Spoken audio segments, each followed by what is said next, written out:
Welcome, everybody, to Real Talk Fantasy Baseball on Friday, August 25th. I am Will Power, joined by Javi the Commish. Today on the show, the most added pitcher is on the Royals? Who would have thought? Is Bobby Miller a future ace? Two-star pitchers, as always. And as we approach the end of the season, we have some playoff tips for you guys, all coming up on Real Talk Fantasy Baseball.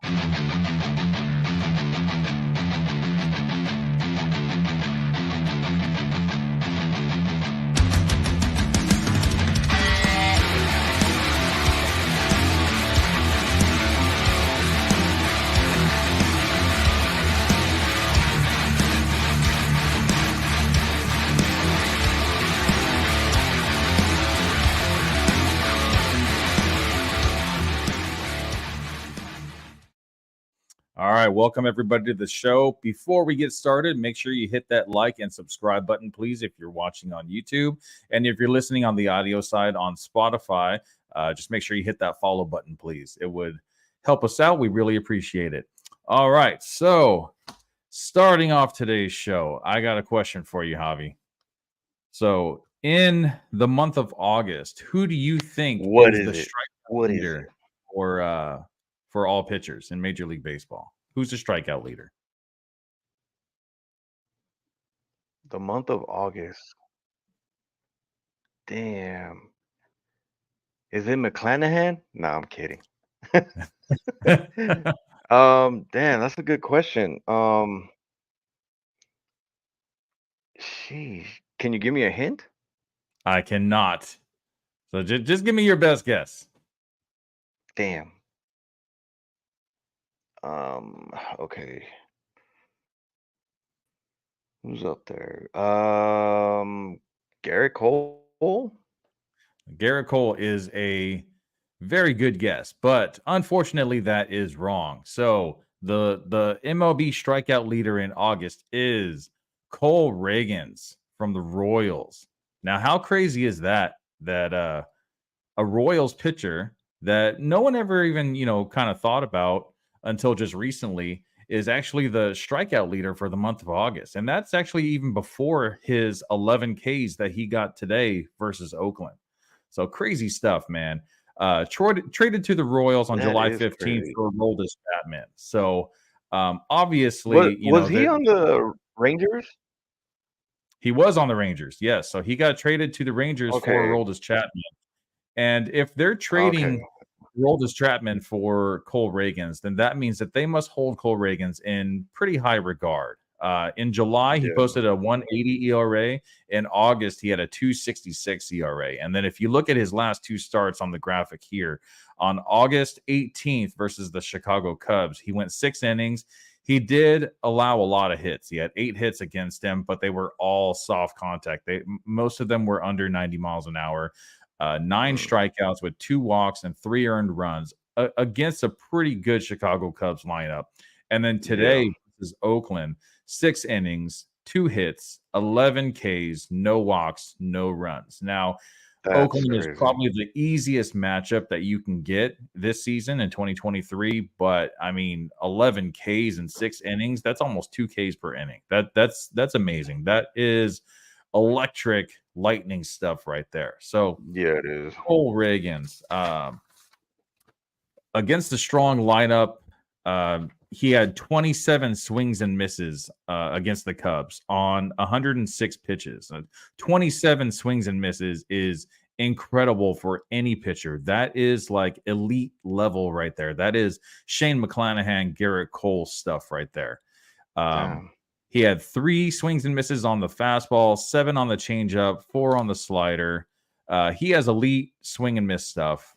He increased his changeup usage and decreased his fastball usage. And it looks like that actually might have been the key to his success since being traded to the Royals. So I know the Royals have a new pitching coach, and maybe that is something that kind of like jump-started him also. But Cole Ragans, man, he is the number 1 most added pitcher in fantasy leagues, in Yahoo fantasy leagues. And a lot of people have never even heard the name before. I believe he had his call-up last season. And, he hasn't been too crazy impressive or anything. But, dude, I'm looking at his matchups for the rest of the season. On August 29th is versus Pittsburgh, September 4th against the White Sox, September 10th against the struggling Toronto lineup. He does have 2 back-to-back starts against Houston on September 16th and September 22nd. But Ooh, Houston, that's the test right there. yeah, but it's not really like the crazy like powerhouse that they used to be last year and the year before. I feel like the Houston Astros, their number 1 through 4 is really solid, but the rest of the lineup is just kind of like mediocre. No Yeah, stars there, not like they have been in the past. And then his right, final start, September 28th versus Detroit. Of course, this is kind of like what he's probably going to pitch. right. It's not set in stone. The Royals could end up doing a bullpen game, or if someone gets hurt, there's so many different things that could happen. But this looks like what his schedule is going to be the rest of the way. So seeing what he did today, all those swings and misses, and what he did against the Cubs, I feel like even if he's facing a Houston Astros lineup, I'm definitely starting him no matter what, especially in a points league. Yeah, Hopefully he walks under control because he did walk, I believe it was 4 against the Cardinals and 2 against the Cubs, but no walks today versus the A's or Wednesday. that's yeah. Judge, It's rare to hear us talking about a Royals pitcher in yeah, general. it's been a So it's while. kind of crazy. It's What been a while. I did kind of hear about him a little bit. Um, when I think it was when he was with Texas though. Like, I'm always out looking for like prospects on different teams that might get called up in prior seasons or whatever. And I did hear about him last season, but it wasn't anything that really jumped out and grabbed my attention. But seeing as the way he's been pitching lately, it's crazy that we're actually talking about a Royals pitcher. Yeah, Usually man. we're talking about the younger guy, the younger hitters, like Melendez or Bobby Witt or those Right. guys. So that's that's pretty cool, man. Like, especially if like you said, they got a pitching, a new pitching coach and all that. Maybe that they'll do something with the pitching rotation there. Yeah, it would be really cool to see that actually from the Royals. We haven't seen them be good since 2015, when they went to the World Series. Um, Yeah, so looking at his splits in March, April, May, and June, he was pretty terrible. Um, so he actually didn't join the starting rotation until he got traded to the Royals. Before that, he was in the bullpen with the Rangers. They didn't need him as a starter, but in April, he posted a 6.10 ERA, in May a 5.23 ERA, June at 8.10. And then he gets traded to the Royals. And in July, he had one start. I believe I said he got traded a little bit late. It was like July 18th or something. So he had one start with the Royals in July. So a 1.80 ERA in July, and then a 2.66 ERA in August. And honestly, looking at the rest of the schedule and seeing the kind of delivery that he has, the swing and miss stuff, I think that he could actually be, you know, undroppable for the rest of the season. I mean with that schedule, I mean that's I mean especially if you're in like going into the playoffs like fantasy wise, that'd be a pretty good piece to have in your rotation down the Yeah, stretch. definitely. Especially in points leagues, where Yeah, like the walks, I mean, they matter, the hits matter, but what more matters even more is going deep into games, which it looks like he's stretched out. yeah, He's gone 6 innings in his last 2 six, outings, and right. and a lot of strikeouts to go along with it, more than a strikeout per inning. Right. So great stuff to see. All right, Yeah, that definitely. was Cole Ragans. And now we are going to talk about a potential future ace. So I'm gonna give this one to you, Javi. So what you got on Bobby Miller being a future ace for the Dodgers? Well, a funny story with this guy, right? Like I previously said, I like to look for prospects and stuff like that. And there was another guy that the Dodgers were on the fence about calling up. Fuck, I forgot his name. Gavin You remember? Stone. Yeah, that guy, Gavin Stone. My bad.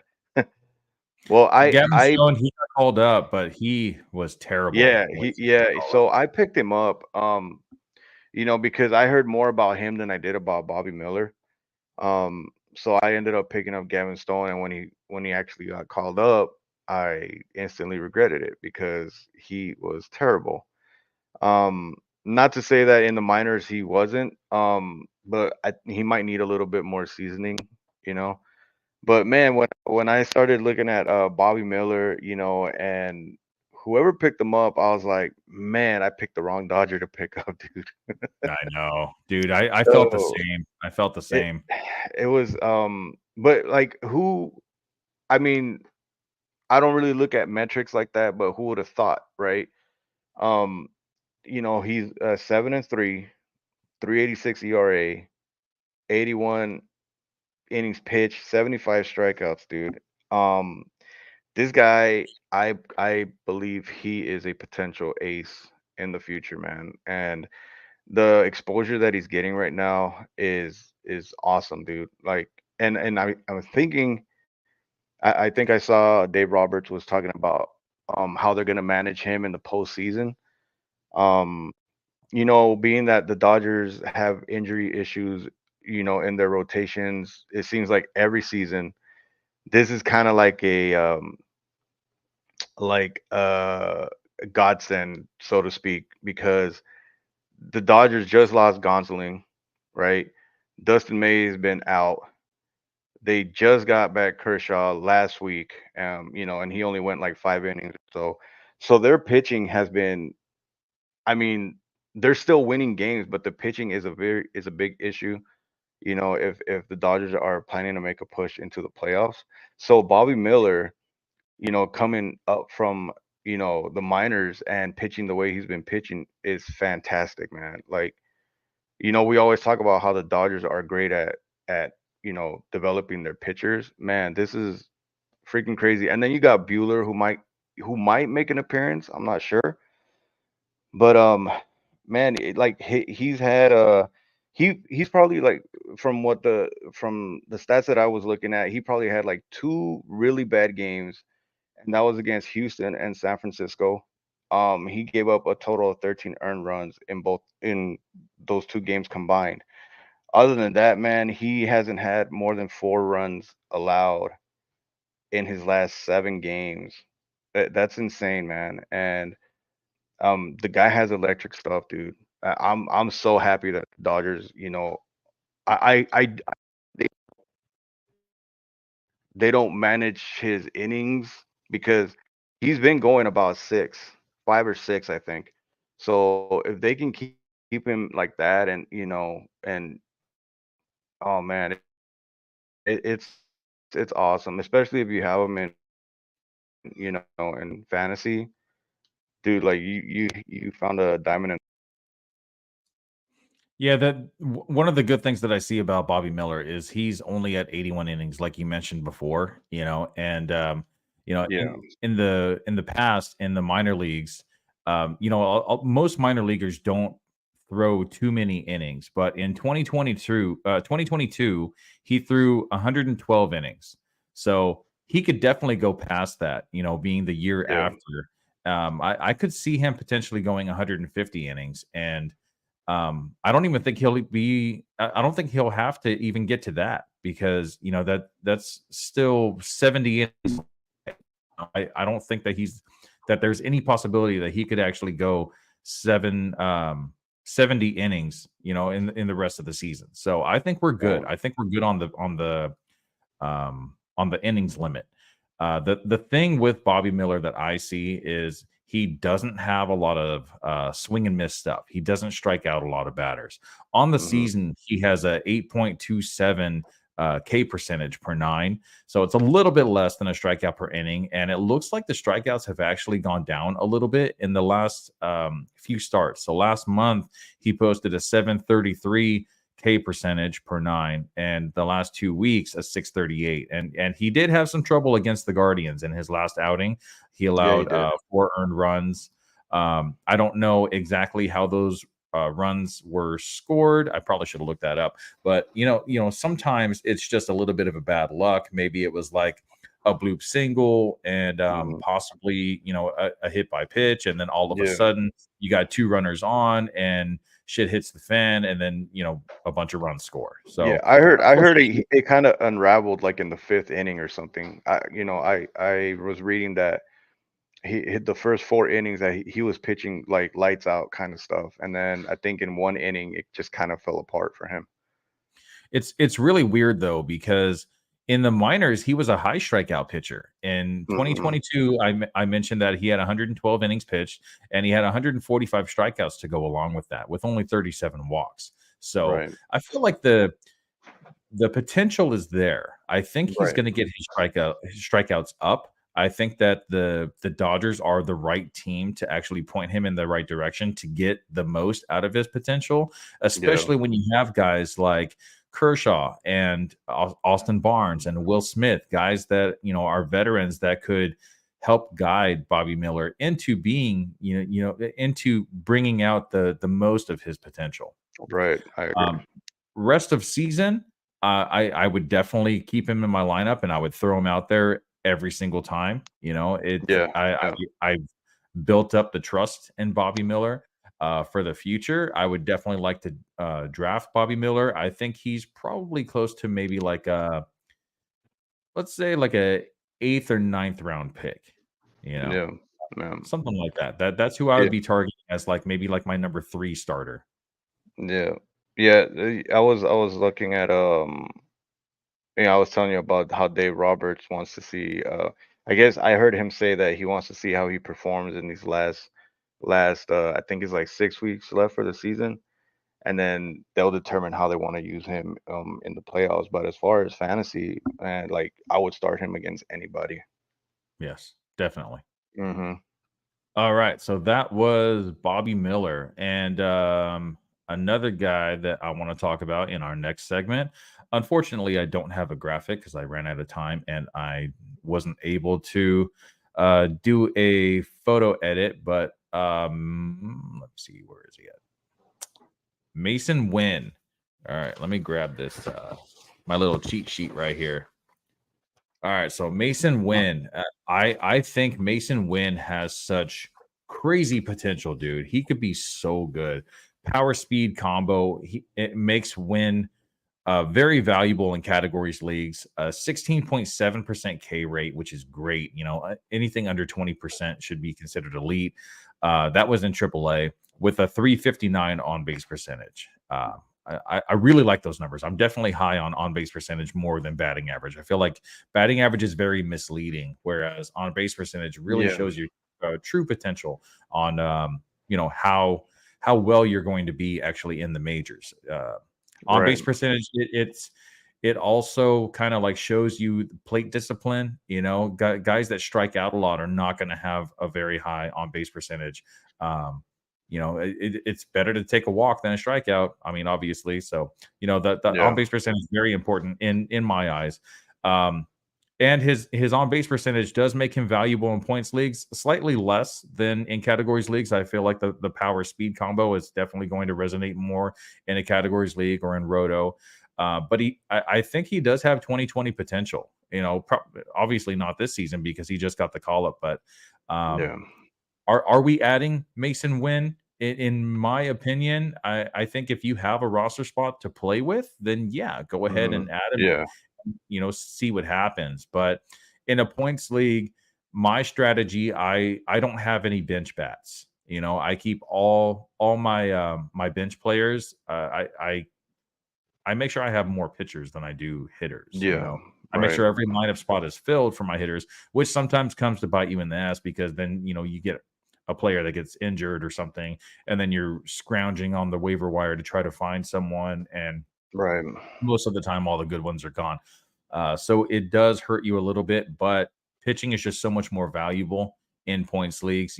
One start from a pitcher that gets you 20 points is worth more than if you have to pick up an extra hitter on a Friday, Saturday, Sunday, they're probably not going to get you 20 points just within 3 days, if you have an injury or something like that. But going back to Winn, I think Right. 2020 is actually 2020, meaning 20 home runs, 20 stolen bases is definitely in the realm of possibilities in the near future, possibly even next season. Now that the Cardinals are kind of they're they're rebuilding, he's probably going to be playing every day, next year and in the foreseeable future. So 2020 next season is Yeah. definitely plausible. I think a ceiling for him is closer to like 30-30. Um, the MLB prospect Man. report on him, he had a 40 grade out of 55 altogether in his hit tool. Game power was a 30 out of a 40, raw power was a 45 out of 50, and speed is 60 out of 60. So his sprint speed is crazy, like crazy fast. He's like Trey Turner speed. So look for Masyn Winn next season. Yeah. He's probably That's not going crazy. to be drafted very high at all, because he was such a late call up, and we haven't really seen anything from him lately. Very few games so far, very small Yeah. sample size. But did you have Yeah. anything on Yeah. Masyn Winn? I heard like that's what I hear. Like he's got a. I, Can I you was say that reading it again? said You something were like kind of an staticky. I 80. think something's wrong with your microphone. Oh, the can. He has a cannon like for an arm. Mm, That's what I keep hearing. Yeah, it's like so. I guess they grade that as well, and they graded an 80. I don't know if that's wow. unheard of, but they kind of compared it. They kind of compared it to the De La Cruz, Ellie De La Cruz, and that the whole scenario with him like throwing throwing guys out or whatever. But that's what I hear from him. But like you said, like the sample size is a little small, so I'm thinking, next year, he, like you say, if they play him every day and stuff, then according to your metrics, then I would say that he's got a very high ceiling. Yeah, I completely agree. He's only 21 years old, and he has so much upside. So I feel like next year he's definitely going to be a sleeper. He's going to be on my sleeper list, and I'm going to look for him later on in drafts. I think in most leagues, he's probably not even going to be drafted. Unless he does something amazing in the next, few weeks that we still have baseball going on. But for now, I think it's good for him to see a little bit of Major League Baseball right now. Being in a struggling Cardinals team, he doesn't have a lot of pressure on him right now. So Yeah, I feel like that's going to it's get his feet it's wet. crazy, And right? Everybody like everybody like during this part of the season, all the prospects are getting called up. Like I keep getting mhm, notifications on my phone that the top prospect and this team is getting called up and whatnot. So this is a very good time to kind of look into that, for the foreseeable future. If you want to, draft anybody, it's a good time to be watching baseball and watching these young guys come up. yeah, there's a lot of other talent that's going to become coming up. Jackson Holiday, comes to mind. A shortstop for, is it the Orioles? I think he's on the The Orioles. Orioles, yep, Yeah, so there's going to be a lot of prospect call ups, and you know my advice would be to not rush out and just add any of these prospects. It really depends on what your lineup looks like. If there's someone that's kind of like dragging you down, or if you do have an extra spot to play with, then yes, go ahead and add these prospects, when they get called up, and maybe they'll have Ellie De La Cruz, type of first month of the season, where they come out and they just bang and steal a bunch of bases, and they could be potential league winners for you, but that's yeah, not the likeliest outcome. Most of the time these guys get off to a very slow start. They're not used to this type of, the caliber of pitching that they're going against in Major League Baseball. They're going against AAA pitchers, so um, yes, be very wary of those prospect call ups. Don't get too excited, even if it's a number one prospect in all of baseball. You never know how it's going to end up. We've seen him multiple times where these prospects get the call up and they're just not very good. So, yeah, that was my take on Masyn Winn. All right. Do you want to go on to 2-star pitchers?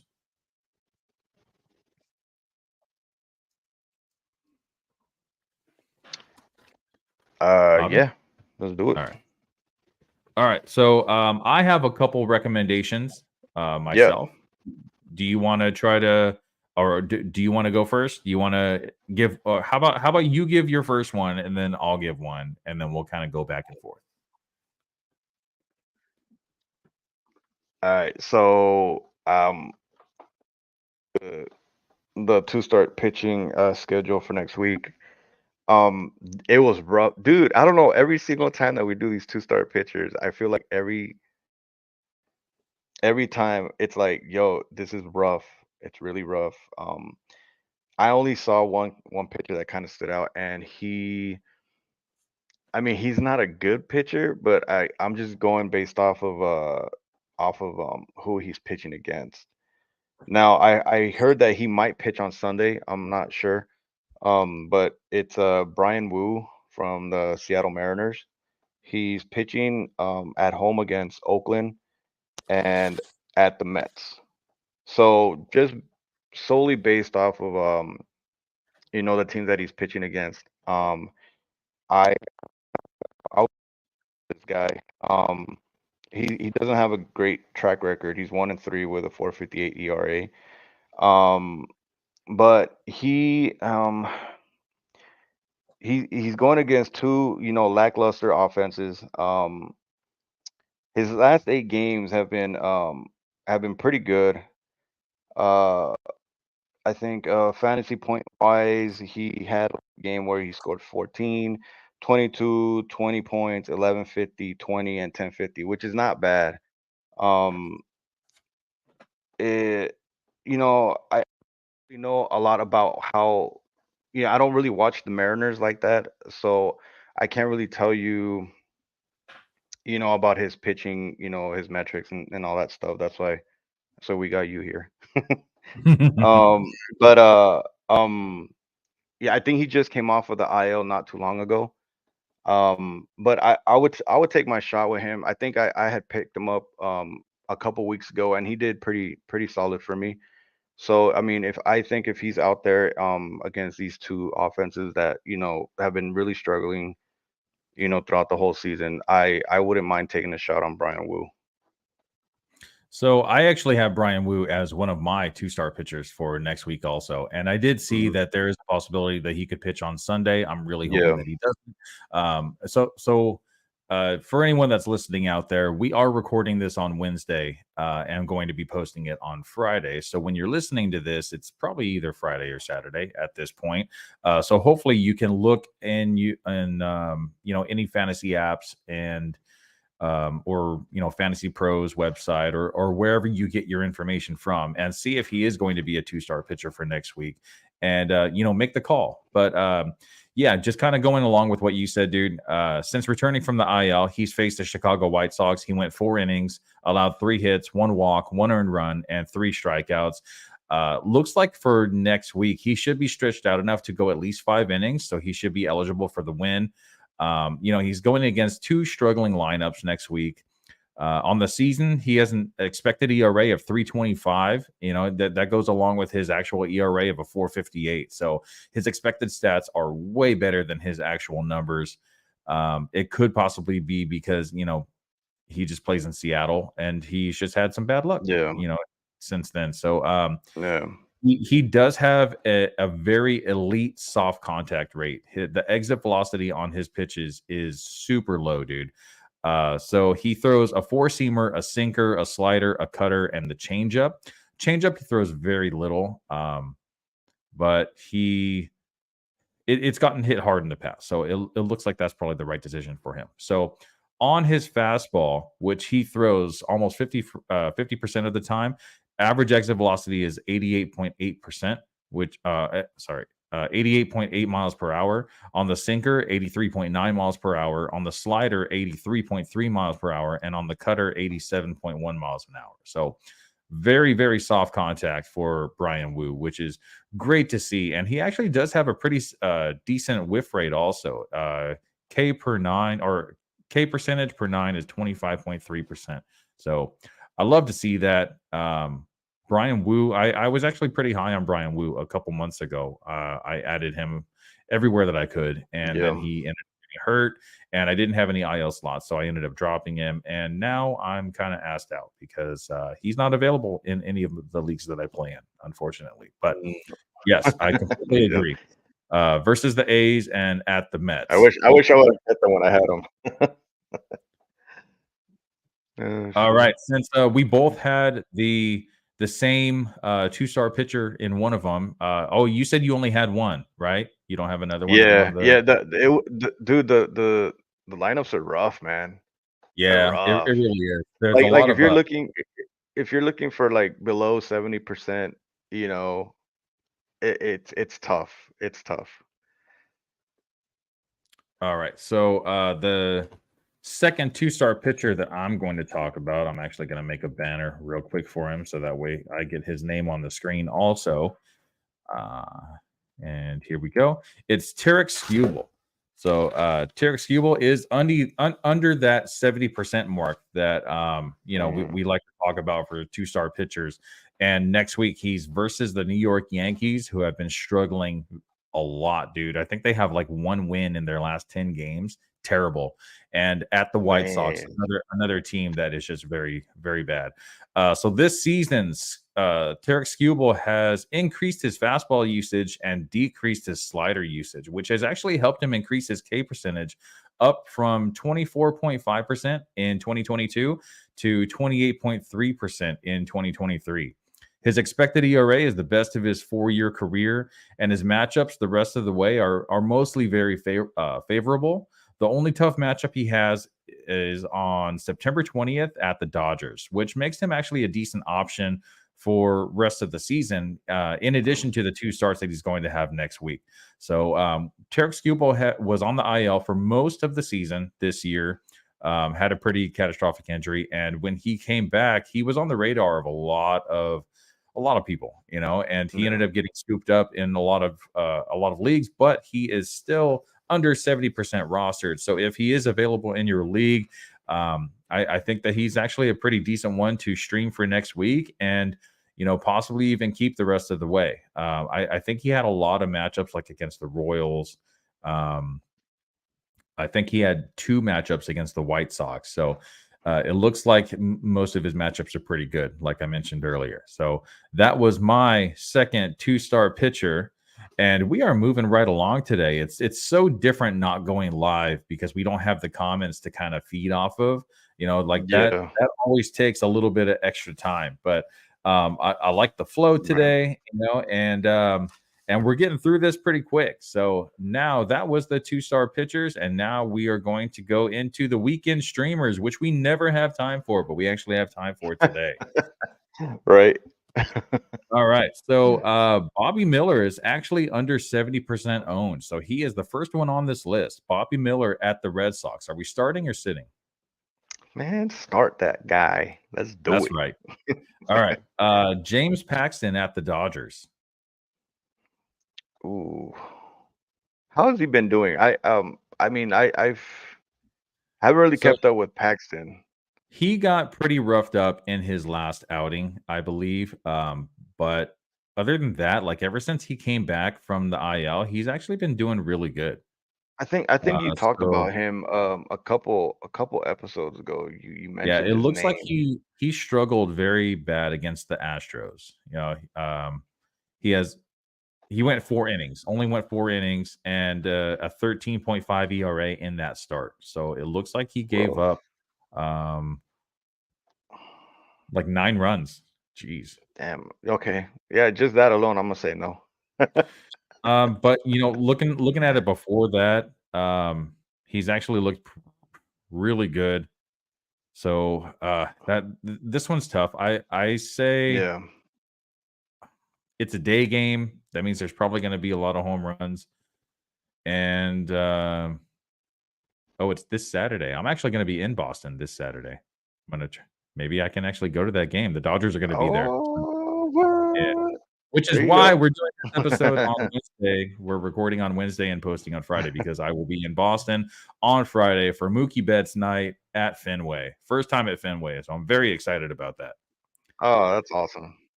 That's dope, man. All right, so James Paxton at the Dodgers. I'm going to go ahead and I'm going to start him, dude. He's been in my lineup, since he came back from the IL, and I've been putting him out there every week, and I've been trusting him, and he's only scuffled a couple times, so I feel like the Dodgers are kind of hit and miss. Sometimes they have those games where they score 9 runs on 11 hits, and then other times they only score 1 run. It's very rare that they get shut out, so they're probably going to score. I feel like Mookie Betts is probably going to do very good because that's where he got his start, and he played there for 6 years. But other than that, I don't know. The Dodgers don't really go to Fenway too often, so they're not familiar with that ballpark. You got the big green monster in left field. JD Martinez is hurt, so there's factors against the Dodgers that could possibly help James Paxton. So I'm going to go ahead and start him. Patrick Sandoval at the Mets. Yeah. Braxton Garrett versus Washington. Yes. Graham Ashcraft at Arizona. Ooh. I'm going to say no. I've been way off on Ashcraft. His stuff, I don't know, man. I thought last season when I think that's when he got called up, right? Last season? Mm-hmm. If I'm not, and he was pretty good, man. I thought he would, that kind of momentum would roll over to this season, but this season has been an off season for him, so I'm gonna say no. So in his last 5 outings, he's posted 5 quality starts in a row, and that was at the Dodgers versus Washington, versus Miami, versus Cleveland, and at the Angels. And his last outing at the Angels, he allowed 2 runs and 10 strikeouts. Damn. See, that was last year's stuff, man. That's the stuff that I was looking at him like pitching like that last season. Oh, damn. Well, now that you put it like that. So check this out. 9 out of his last 10 quality starts. Jesus. Okay. Who are they playing against? He is going against Arizona, at Arizona. Damn. Arizona's been kind of like faltering. They kind of fell off, right? Yeah, they kind of fell off, right? Well, now that you read that off to me, I might change my mind. I'm gonna say fuck it. I'm gonna say roll with it. Yeah, I would start him as well. Logan Allen at Toronto. I like Logan Allen. I say yes. Hyun-Jin Ryu versus Cleveland. Yeah. Mike Clevenger versus Oakland. Anybody against Oakland. Right, exactly what I was thinking. Drew Smyly at Pittsburgh. Yeah. And Chase Silseth at the Mets. Ooh, I'm gonna say yes. The young guy, the rookie. Casey Schmidt at Tampa Bay. Was that the Yankees, right? Yeah. Yankees pitcher. I'm gonna say no. Yeah, I'm gonna say no. Horrible. JP Sears at the White Sox.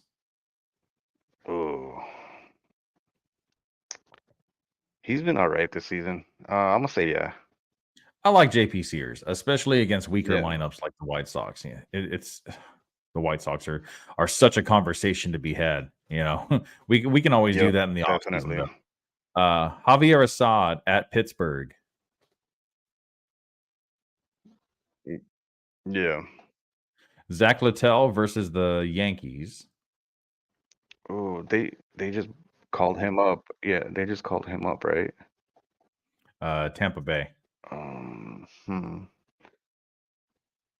They had to call him up. Dude. Who is he playing? at the versus the Yankees. So it's in Tampa. I'm gonna say yes. I'll start him too. Why not? Noah Syndergaard at Toronto.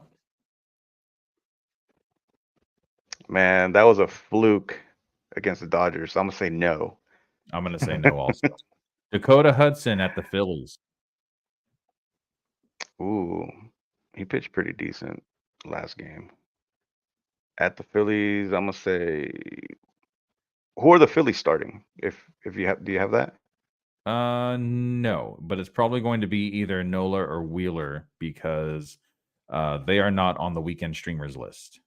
Okay, I'm gonna say no then. Yeah, I'm gonna say no also. Phillies have actually been scoring a lot of runs lately. They're Yeah. trying really hard to get that playoff Yeah, spot. that's kind of why I was asking who was pitching against him. So And Harper, all of a sudden, Harper wants to hit home runs like he used to be. You know, it's like vintage Harper right now. And Trey Turner all of a sudden wants to play like Trey Turner too. He's been booty all season. He had 2 home runs. I think it was like last Saturday. And since then, he's like batting over 400. He's looking really good, man. Phillies have a lot to look forward to. You know, if as long as they can squeak by and get into the playoffs like they did last year, anything can happen in baseball playoffs, man. Yes, sir. All right, so the last one, we got Carlos Carrasco versus the Angels. Damn, that's a toss-up. They're at New York, right? Yes. At the Mets? At the Mets.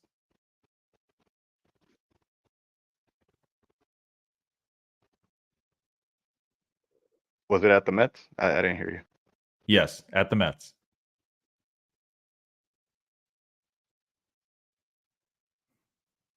Are we having some technical difficulties? Man, I'll say I'll say no. All right. All right. Well, that concludes the show at 41 minutes and 59 seconds. So that was actually the quickest we've done a show. I do miss the comments. I do like reading the comments, you know, when we're doing our live episode, and it helps engage with the people that are currently watching the show. But, you know, I wanted to make sure that we put out an episode this week. So we are recording this a little bit early and going to post this on Friday. So as you're hearing this, it is probably Friday or Saturday. And we appreciate you guys listening and being here for the show. So for Real Talk Fantasy Baseball, I am Will Power. This was Javi the Commish signing out, and we'll see you guys next weekend.